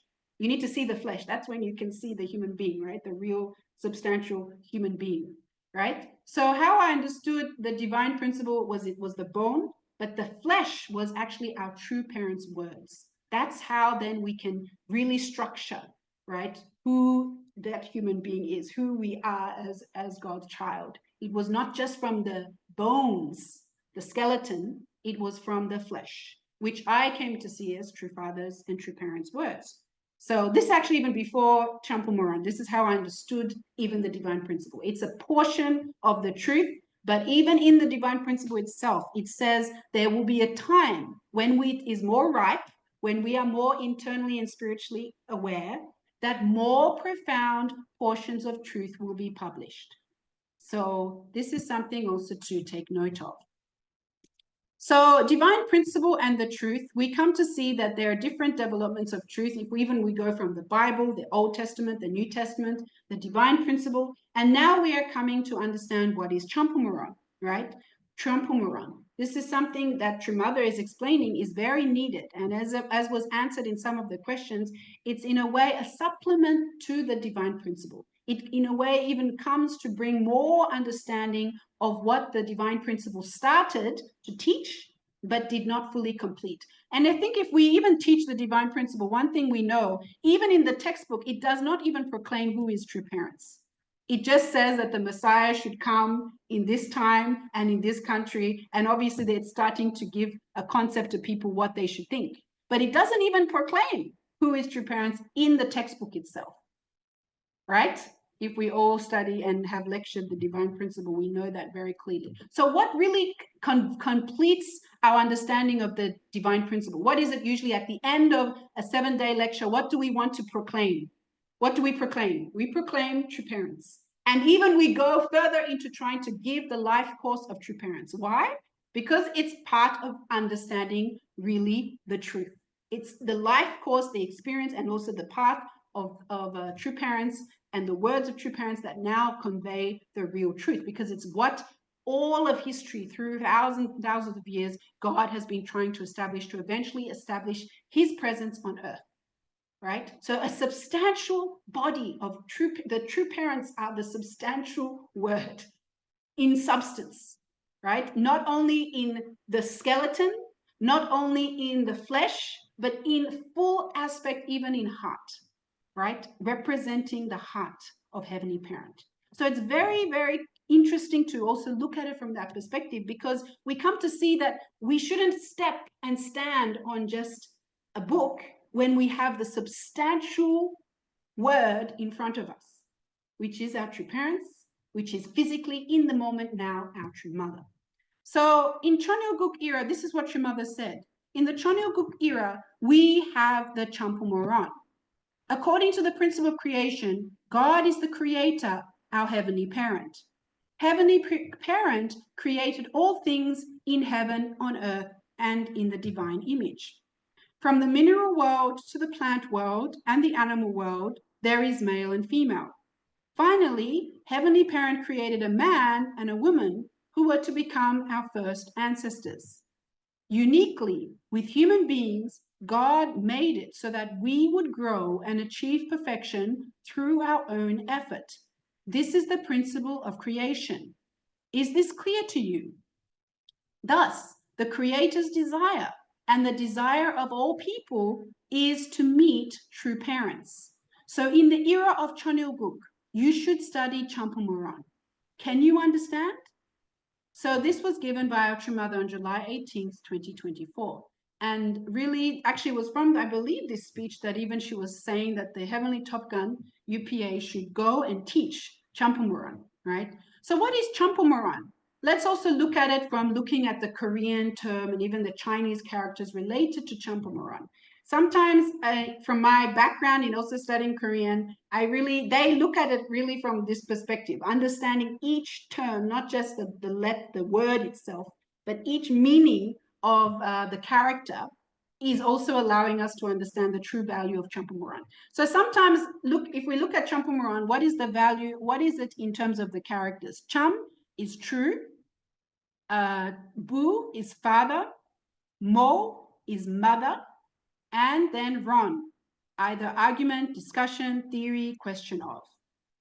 Okay, so even now, according to the English translation of Champumoran, they're calling it the value and status of true parents. But it's not easy to really express what is it just by translating it in that way, right? But if we just look at it literally, it is true, father, mother, and then a discussion, theory, argument, question of. So kind of an understanding of, and also a discussion of, also a theory. But even that, it's not in English, it can't be completely just theory. Even that's why they don't want to call it the true parents theory or theology. Somehow they want to explain it differently because it's not exactly that, even when we say it in Korean. So it's something that I think is important to understand. But why I like this is because sometimes people say, oh, Champumoran is excluding, maybe it's just promoting true mother. But if I even look at just the name itself, it is completely trying to include all aspects of who we are, centering on true parents. First, the true aspect, right? Centering on father, centering on mother, and then a theory or understanding based on that. That is Champumoran. In fact, Chambu, Bumo, right, is even parents. Bumonim, right, is parents. So it really is a very interesting name, but it's something also to look at it from that perspective. So what is Champumoran? Well, if I look at it from also how I've understood it and the teachings that I've seen, first, it really tries to teach the essence of Heavenly Parent, understanding that Heavenly Parent is not just a father, but also a mother, and the meaning of who is Heavenly Parent in that format. It also teaches the essence of Jesus. Somehow, when we look at the divine principle, it only teaches that Jesus wasn't meant to die, and then there was the course that Jesus went that unfortunately led him to go the way of the cross. But actually, even it was trying to express the true value of Jesus as the only begotten Son. This is also quite interesting and also can connect a lot more to Christianity, because that's how Christianity view Jesus also, right? And then it teaches about the value of the only begotten daughter. So meaning that basically there is a need, if there was an only begotten son, there is a need for an only begotten daughter. And the value of that is just as important as the value of the son, right? Many times we've looked at history as that we need the son, and it's only through the son that we can then be saved. But actually what we are coming to see through Champamoran is we need the son as it was in Adam, and we need the daughter as it was in Eve, because that is the true representative of Heavenly Parent, not one, but two, coming together as one. So this is something also that I feel it is trying to convey, right? Of course, we're still learning about it. It teaches also about the essence of true parents. You know, I do feel that Champamoran also gives us an understanding of the complete true parents, not just a one-side aspect of true father as the Messiah coming to save the world, but the fact that true parents are needed to save the world. True parents are needed to bring rebirth. And if we look at it, true parents' words, even true father's words directly, it does not contradict in any way, because that's exactly what he needed to do. If it wasn't for the marriage supper of the Lamb, there is no way true father would have been able to complete what he is able to complete now and has completed up until now, together now with true mother. So it's something we come to recognize more deeply, because it expresses that the need of the only begotten daughter, the need of true parents, not just as one, but two, is something very important. It also shares on True Mother's recent words, which if we come to understand what True Mother is sharing, as we see even from the time after True Father's ascension, there are many things she started revealing. And in a way, we were even like surprised, wow, True Mother, you know, where did she get that? But why and on what basis is she revealing these truths? It's also based on how she completed that unity with Heavenly True Father after his ascension, and then completely uniting as one, as true parents in front of Heavenly Parent, in order to then proclaim many of these things. So you'll see as we progress how much more she proclaims, because of the openness, I believe, of also us as children to being able to receive. And also it does bring up some questions and feelings, right, about certain things, sometimes especially when we think it contradicts something that we know before. And therefore, I do believe it does require deep prayer, because even what we know, what we understand, it's coming from who? It's coming from where? It's coming from Heavenly Parent. It should, right? So if we truly have also questions, our deep relationship or desire to learn centering on Heavenly Parent is very, very needed. And that's why I will share about the need for Chongsong as we also study Champamoran. Also something to note, it is not completely finished. Why? Because True Mother also is still giving new words. In fact, even though they made one part, the 7 lectures, they are just an introduction to what is Champamoran, not really the complete content of Champamoran, which is based on True Mother's words that she's revealing as she's still here with us. And depending on certain declarations, she's able to reveal more. So it's something is still complete. It's still coming to be complete. And also something True Mother thinks, and not thinks, but believes and says that we need to engage in. She says we are living in this era of Chonoguk, and the Champamoran should be the key to also guiding us in this era. And I think if you remember my lecture that I gave during the Chonoguk Assembly, I feel like there's a certain pathway we've had to come as part of restoration. But now we're completely changing direction, because we're entering into the real world of God, of God's kingdom, the Chonoguk. It's different from the restoration path, which was just to get us out of a hole. It's now needing to start living, which is centering on the fact that we're living with Heavenly Parent. So it could be a different feeling or direction because of that.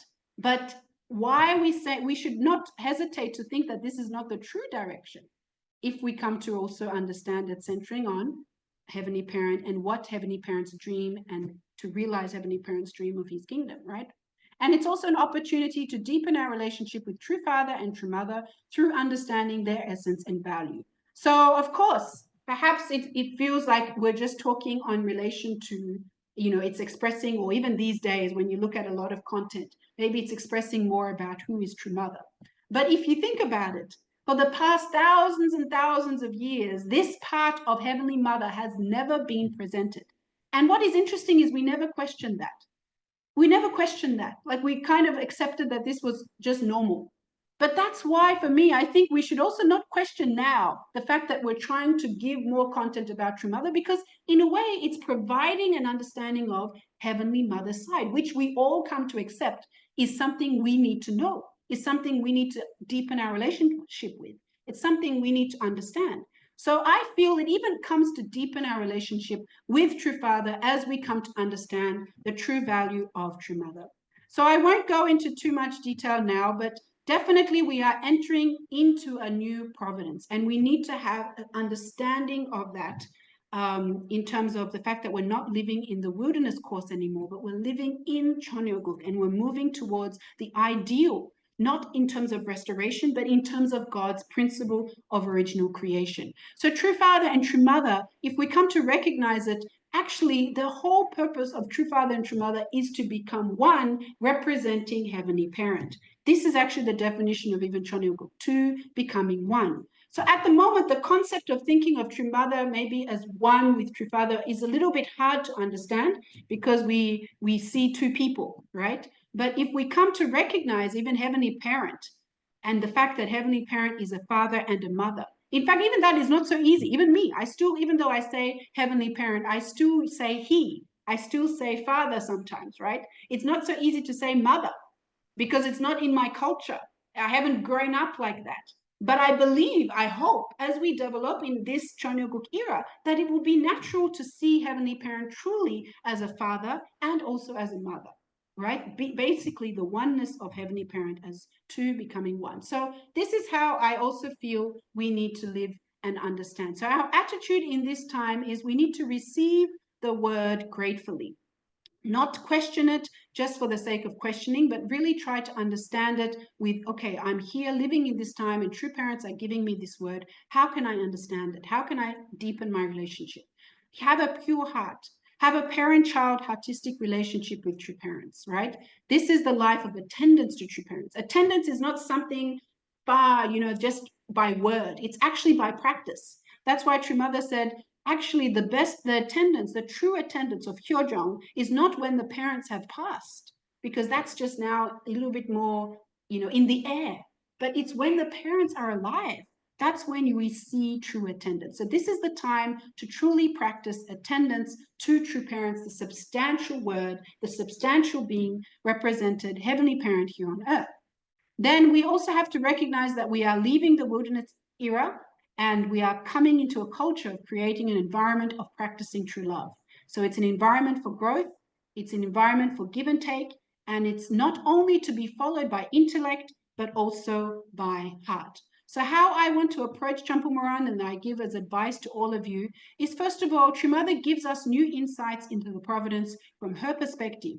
And she has a good reason to do that, because she's representing the Heavenly Mother side. Finally, the Heavenly Mother side is coming to be shown.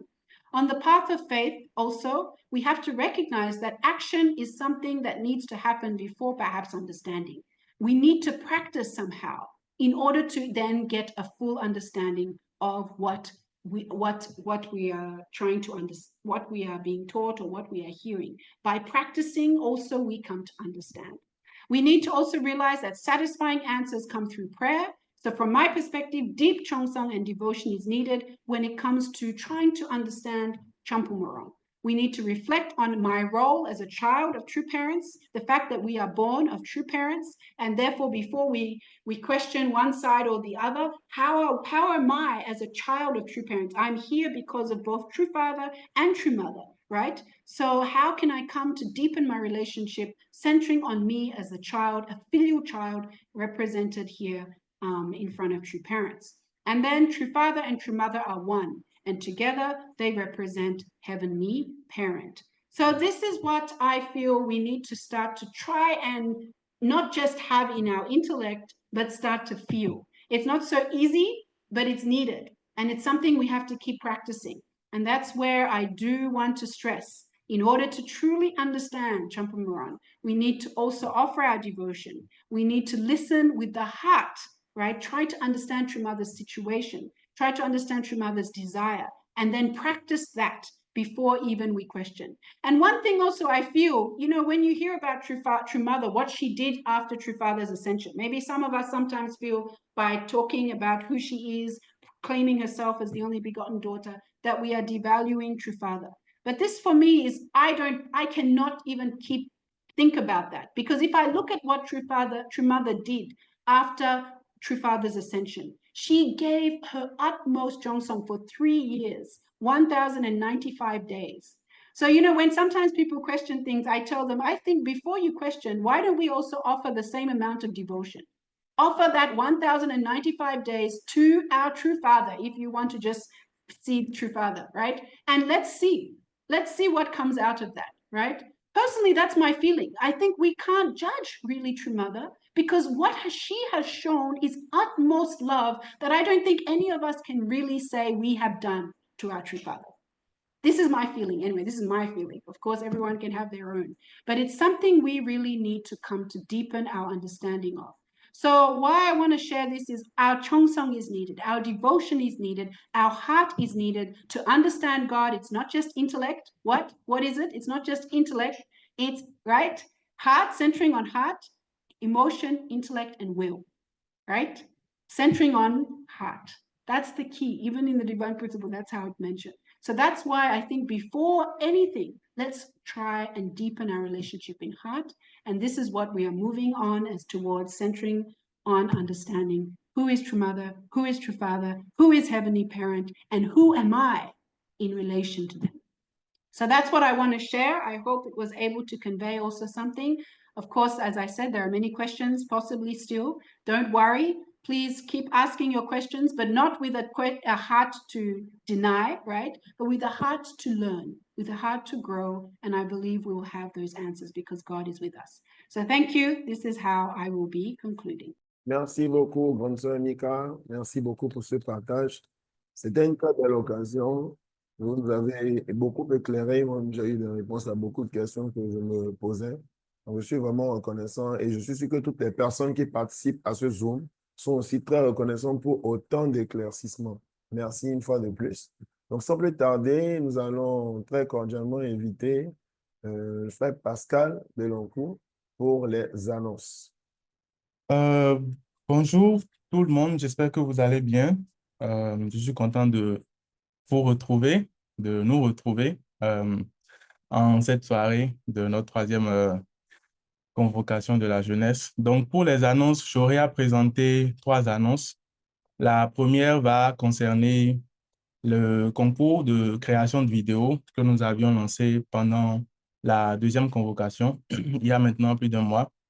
Ensuite, je vais aborder également le 2e concours qui concerne le challenge Facebook que nous avons lancé aussi lors de la 2e convocation. Et en 3e lieu, je vais ajouter une annonce supplémentaire. Donc, le premier concours, je vais présenter les résultats après les votes, après tout le processus pour désigner la vidéo qui a gagné la compétition. À titre de rappel, nous avions retenu 2 critères fondamentaux pour évaluer les vidéos. Il y avait l'aspect créatif et technique dans le montage de la vidéo en lui-même. Et le deuxième aspect, c'était le storytelling, c'est-à-dire de quelle manière est-ce que l'histoire qui est racontée dans la vidéo attire les gens vers notre mouvement de la vague d'opus, de quelle manière le message qui est passé dans la vidéo est vraiment pertinent par rapport à l'objectif qui était d'inviter, de mobiliser la jeunesse à rejoindre le mouvement de la vague d'opus. Donc, nous avons un certain nombre de membres du comité qui ont voté et nous avons compilé tous ces résultats pour pouvoir donc avoir le score final. Donc, je vais partager mon écran et vous montrer donc le résultat final que nous avons obtenu concernant cette compétition. Donc, voilà, comme vous pouvez le voir, nous avons pu identifier un gagnant. Il s'appelle Alex Shin Alamo. C'est sa vidéo qui a eu le meilleur score. Comme vous pouvez le voir ici à côté, les 2 critères essentiels, comme j'ai dit, il y a l'aspect créatif dans le montage en lui-même. Voilà la note qu'il a pu obtenir.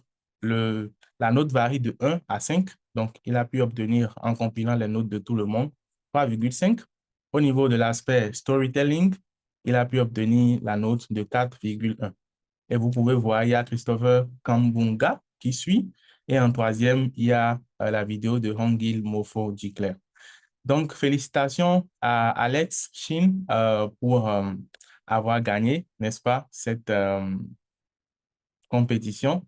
Et voilà, félicitations à lui. En deuxième lieu, nous avons également, comme je disais, le concours, le challenge Facebook, où nous devions également accomplir un certain nombre d'actions. Si vous vous souvenez, on devait faire des photos, inviter des amis à liker la page et beaucoup de choses.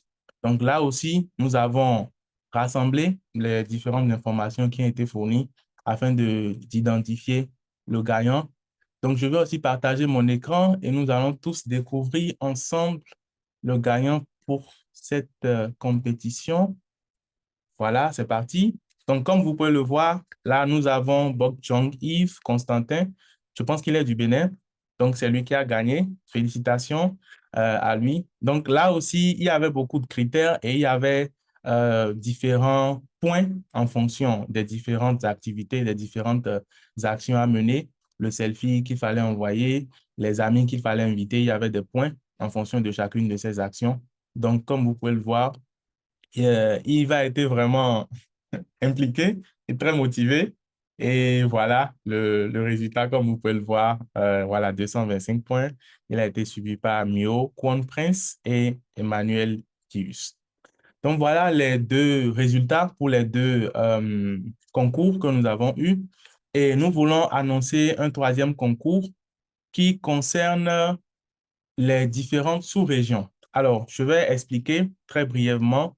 Nous voulons lancer un concours de poèmes et l'objectif, c'est de mettre en compétition les différentes sous-régions que nous avons, sous-région ouest, est, nord, etc.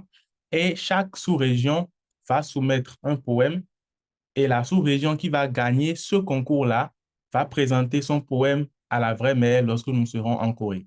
Alors, comment ça va se passer? Nous allons d'abord donner à chaque sous-région une période de 7 jours. Aujourd'hui, nous sommes le samedi 15.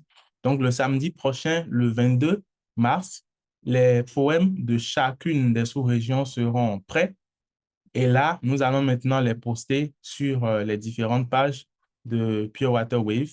Et le poème qui aura le plus de likes sera donc retenu. Et ce sera ce poème-là qui sera présenté à la vraie mère en Corée lorsque nous serons dans le cadre du pèlerinage très bientôt en Corée. Donc, actuellement, la prochaine étape, nous allons la mener avec les directeurs sous-régionaux afin de coordonner la suite. Il y a un certain nombre de critères dans la rédaction du poème et tout ça. Nous allons leur faire parvenir cela. Et après avoir travaillé sur cela avec leur équipe et tout, chaque sous-région va nous revenir le samedi prochain avec son poème. Nous allons poster ces différents poèmes sur les réseaux sociaux et en fonction du poème qui aura le plus de réactions, le plus de likes, ce poème-là sera retenu et ce sera ce poème-là qui sera présenté à notre vraie mère le mois prochain lorsque nous serons en Corée. Donc, actuellement, nous n'avons rien à faire en tant que la communauté. Nous allons attendre samedi prochain et dès que les poèmes seront rendus publics, nous allons sauter sur les différentes pages et manifester notre engouement, n'est-ce pas, pour donner plus de visibilité et de portée à cette initiative que nous sommes en train de mener. Donc, voilà les trois annonces que j'avais prévues. Félicitations encore à Bok Chong Yves et à Chine pour avoir gagné les différents concours. Et nous espérons vraiment que samedi prochain, nous allons faire bouger les différentes pages sur les réseaux sociaux et voilà, que le meilleur gagne, n'est-ce pas? Donc, merci beaucoup. MC, je vous retourne le micro. Merci.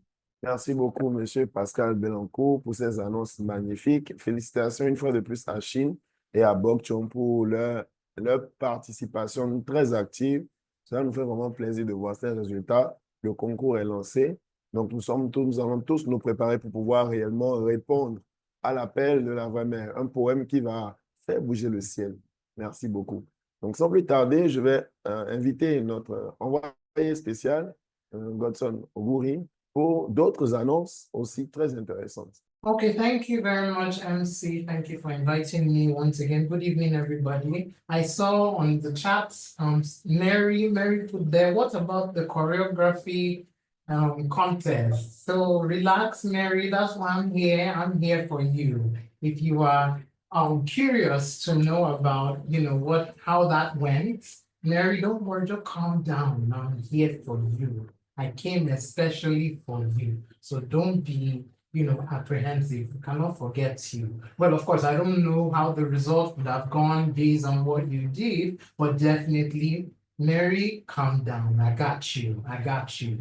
So, yeah, basically, as I said, I'm here to talk about that. Let me just share my screen, try to be as quick as I can, because we have spent a lot of time already. And let me share my screen to give us the information that we have been waiting for. I'm sure those of us that participated in the contest, all you want to know is, did I win? That's basically all you want to know, and that's fine, it's okay. But then, of course, if you didn't win, it's okay also, Don't let us take things too personal. In Africa, we always take these things too personal sometimes. Sometimes we want to even fight if we didn't win. So we Africans, we need to sometimes learn how to calm down a bit and just accept times that we didn't win and be happy for the other people that won. Let's try to imbibe such attitude. Let's just be happy for everyone in case we're not the ones who won. But if we won, congrats to you. If you're the one who probably won the contest, congrats. So as you can see on the screen, choreography making contest of Sinach's I Know Who I Am was the challenge that we were given. And the guidelines basically was make a dance choreography for Sinach's I Know Who I Am song. Second point, make your dance move simple enough for everyone to learn. Third point, choice of the winner will be done by the members of the Africa Pivotal Wave Committee. Fourth point, prizes to be won. First prize is 100 USD, second prize 50 USD, and third prize is 30 USD. And the deadline for that was the 1st of February. Forgive us that we didn't make a presentation about that earlier on. We were engaged with a lot, but nevertheless, that is why I am here.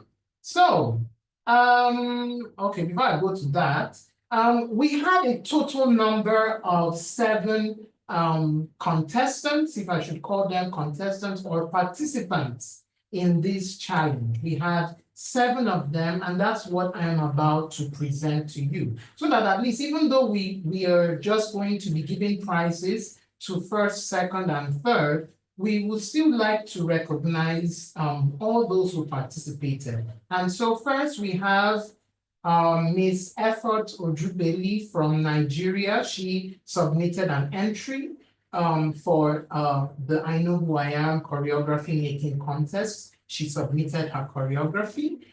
Next, we have Jacques and Jihe from Benin Republic. They also submitted their entry. Third, we have Inton, Natasha, Nyobis, and Lamo from Sao Tome and Principe. They submitted their entry. Fourth, we have Queenie Shaloma Chinbobe from Cameroon. They also submitted their entry. Fifth, we have Hyunjong and Juchan, I believe from Burkina Faso. They submitted their entry. Sixth, we have Gibbs Banda and Friends from Zambia. They submitted their entry.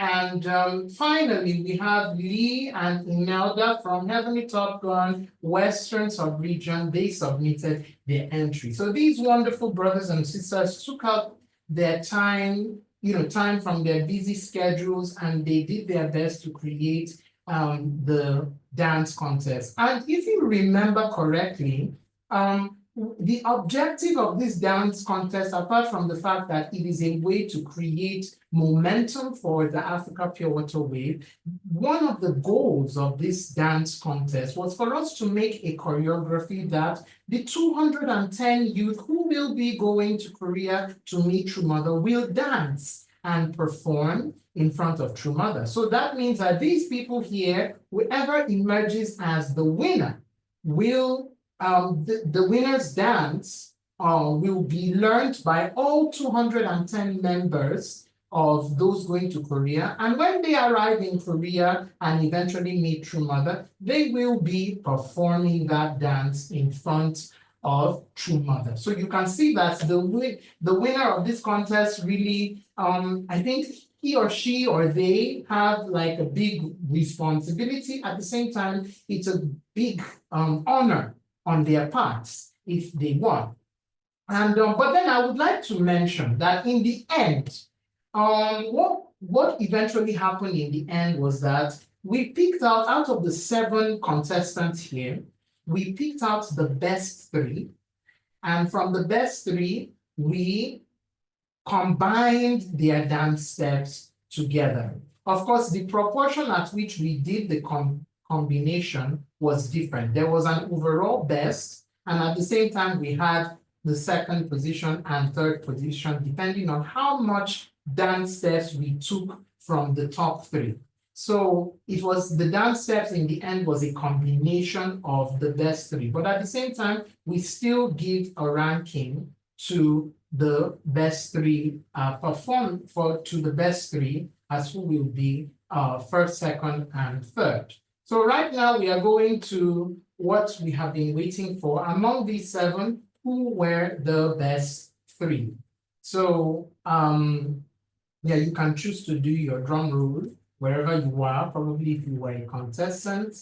Okay, and so the third position basically is Gift Banda and friends from Zambia. They occupied the 3rd position. So you may give them a round of applause to encourage them. They got the 3rd position. And next, who emerged as the 2nd position in this challenge? You can give drum roll. And then we have here Inson, Natasha, Milbiz, Alamo. Let's give them a round of applause. A round of applause to them. And finally, who emerges as the winner of this challenge? Who emerges as the winner? Drum roll wherever you are. And the winning team or the winning challenger goes to, yes, Queenie Shaloma Ching Bobe from Cameroon. A big round of applause to those wonderful sisters. So these 3 were the top 3 from the 7 who participated. But funny enough, like I said, even though we say that Queenie Shaloma their team was the winning team, a little bit of what Gift Banda's team did and Inson Natasha's team did were also infused in the final production of the dance. I will be displaying that to you very soon. You are going to see, I won't display the whole thing because the song is quite long, but I'll show you a little bit of the final video that was made. So next, before I show that video, there's still some more information that would come our way. There is a new challenge. Just like Brother Pascal mentioned that there is a poetry challenge on his side. On my side also, there is another new challenge, and this is the final challenge. After this challenge, no more challenge until God knows when. So new challenge, what could that new challenge be? Okay, now moving on. The new challenge now is I Know Who I Am Dance Challenge. Yay! What does that mean? That means that some people have created a dance for us to dance. So that means we need people to dance it now. That's the meaning. So since some people took their time to create something beautiful, so that dance that they created, that choreography that they created needs to be utilized. And so we need to utilize it. And remember that I mentioned that the 210 youth will be presenting that dance in front of True Mother, but it doesn't have to be only the 210 youth. We all are represented by the 210 youth, but we also need to participate, even though we may not be going to Korea per se. So what do we have to do? How do we participate in this dance challenge? That's what I'm about to talk about.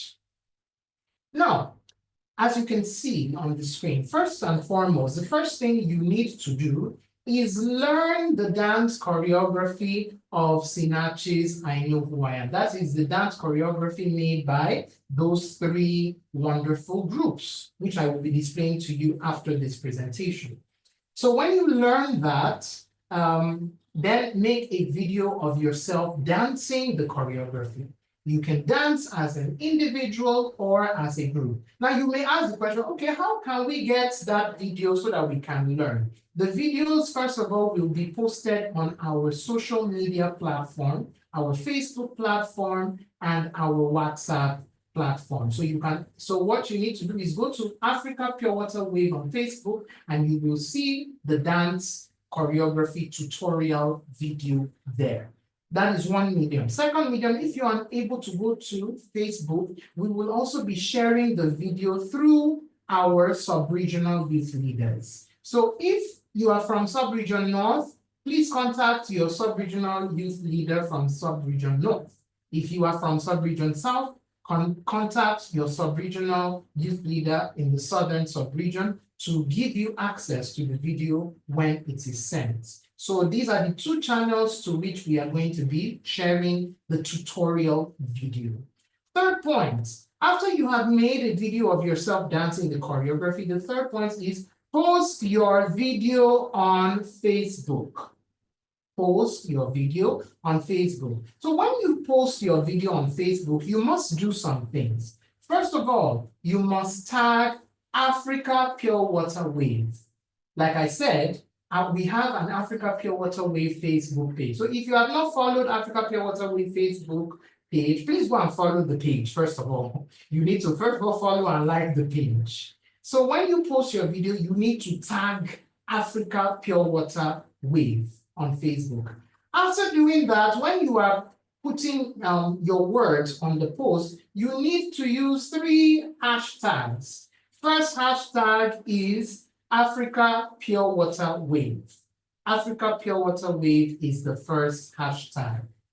Second hashtag is Chon One Goon. Chon One Goon is the second hashtag. And third hashtag is I Know Who I Am Dance Challenge. So those are the 3 hashtags you need to put on your post. If you don't put those hashtags, I'm sorry, you may not be able to be declared as the winner. Also, if you don't tag Africa Pure Water Wave, I'm sorry, it may be difficult for us to declare you as the winner. After that, after putting all these hashtags and tagging Africa Pure Water Wave, what do you do next? Share your video as far and as wide as possible. Share it. Why? Why do you need to share your video as far and as wide as possible? It is because the video with the highest number of likes or reactions will be declared the winner. Please look at the way I put it. The video with the highest number of likes or reactions. You know, what do you mean by like? When somebody puts that blue thumbs up, that's like. Or when somebody put that red heart, that is a reaction, a heart reaction. Or when somebody put that face that looks like it's laughing, that's laughter reaction. So that is what I mean. So the video that has the highest number of likes and reactions will be declared the winner. So if you are sharing your video, if you are sending to people individually, please tell them, please like my video. If you don't like my video, I cannot win. So please like my video. You have to tell them that. Don't let them just watch the video and pass. They need to like your video or love your video or care about your video or laugh at the video. I don't know, whatever the case may be. So they need to react to your video. So now, channel to proclaim the winner. The channel that we are going to be using to proclaim the winner will be our Africa Pure Water Wave WhatsApp and Facebook pages. And the deadline is on 1st of April.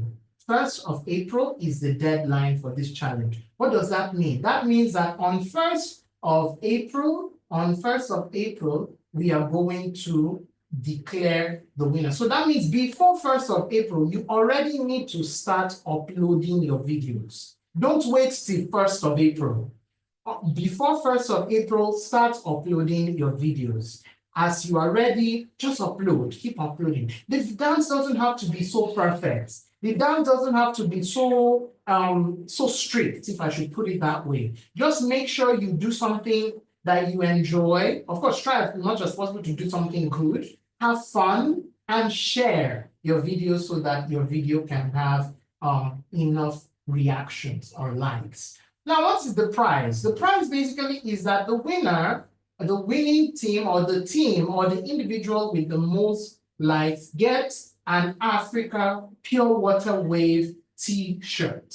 So normally the 210 youth who would be going to Korea would be the ones who would get the Africa Pure Water Wave t-shirt. Even though, of course, I know some people already made theirs, but in case you're not among the 210 and you win, you get free Africa Pure Water Wave t-shirt. That's the prize for the this challenge. So basically, that is that about the dance challenge. Okay, so like I said, we are going to be sharing the full video on Africa Pure Water Waves Facebook page, as well as Africa Pure Water Wave WhatsApp channel. So please be on the lookout. If you have not followed Africa Pure Water Wave on Facebook, please go and follow. If you have not followed or liked our channel on WhatsApp, please go and like the channel so that you can have access to the dance choreography.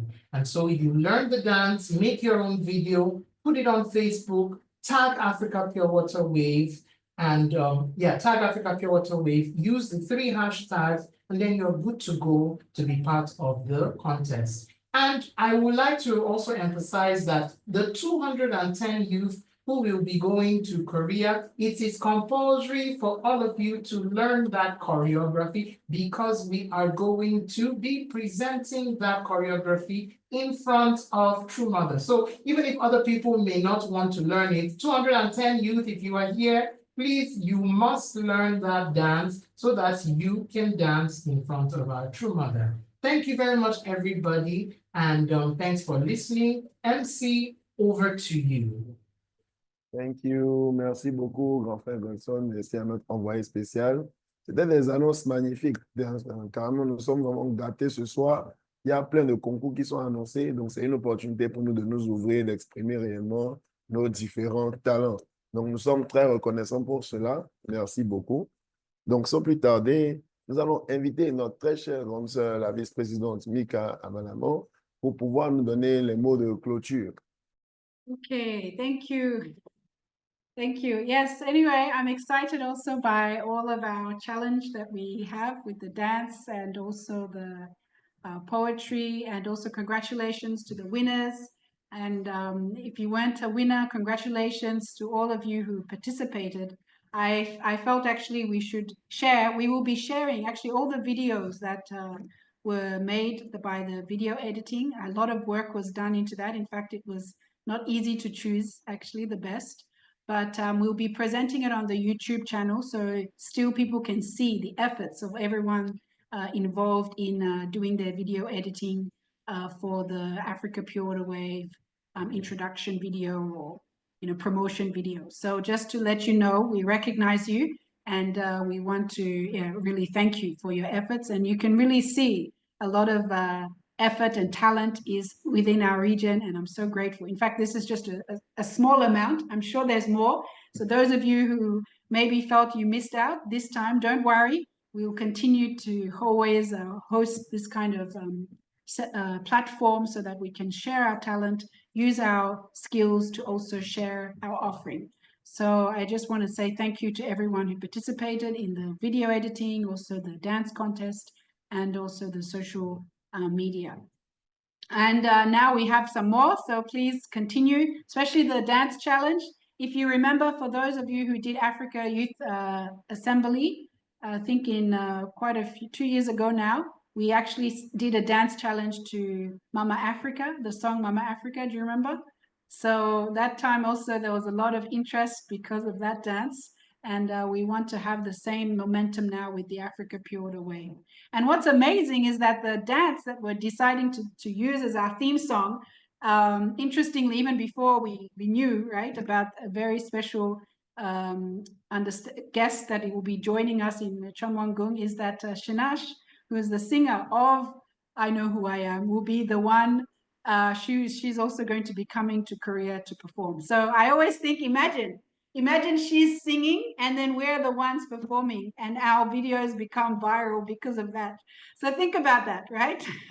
It's a chance for Africa Pure Water Wave to be known even beyond just our small little group here. It's something we want to make really the wave, not just a ripple, not just a small small thing, but a wave, the wave, the big one that can really bring Africa to a new beginning. So this is what we want to do through this. So your participation, your heart, your connection to it, let's really join together and have fun, right?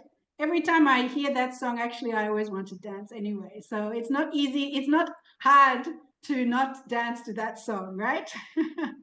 So let's really connect to that. And just want to say thank you for joining. I know it was long, but I believe there was a lot to share.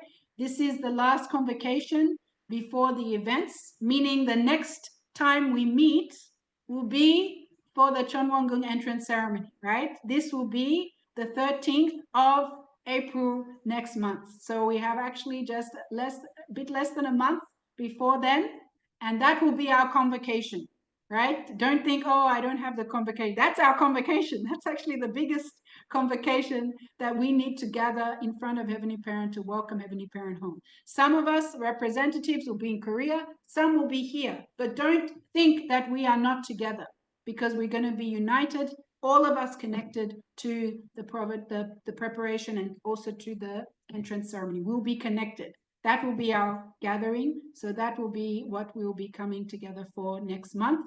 And then I believe we will come back and also celebrate the victory together with another convocation time to be confirmed.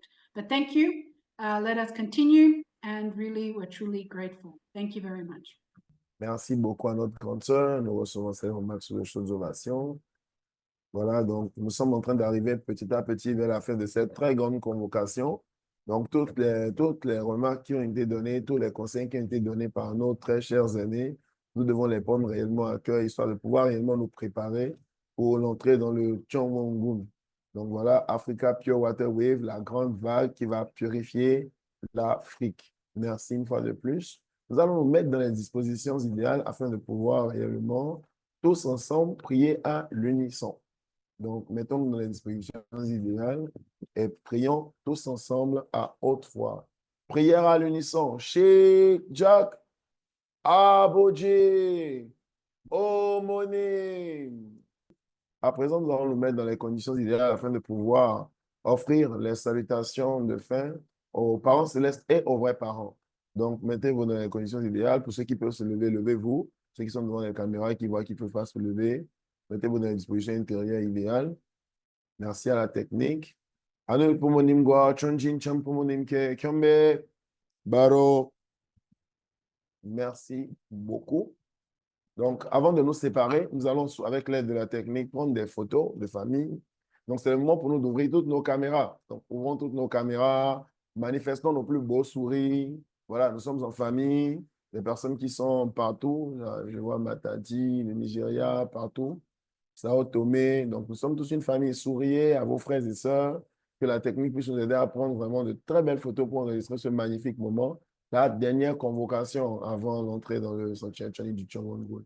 Donc, nous allons commencer par les petits cœurs. La grande sœur Mika Malama a pris les devants. Donc, le petit cœur. Nous allons commencer par les petits cœurs. Avec les plus beaux sourires. Donc, souriant. Voilà. La technique. Nous allons passer à présent au cœur moyen. Comme ça. Donc, faisons le cœur moyen. De très beau et joli cœur moyen. Voilà, je vois de très beaux sourires un peu partout là dans le room. Merci beaucoup pour ce partage émotionnel. Je suppose que la technique a été déjà assez dynamique pour nous aider à enregistrer ces images. Merci beaucoup. Donc là, je m'en vais vous souhaiter de tout mon cœur. Déjà, je suis vraiment heureux d'avoir partagé ce moment-là avec vous.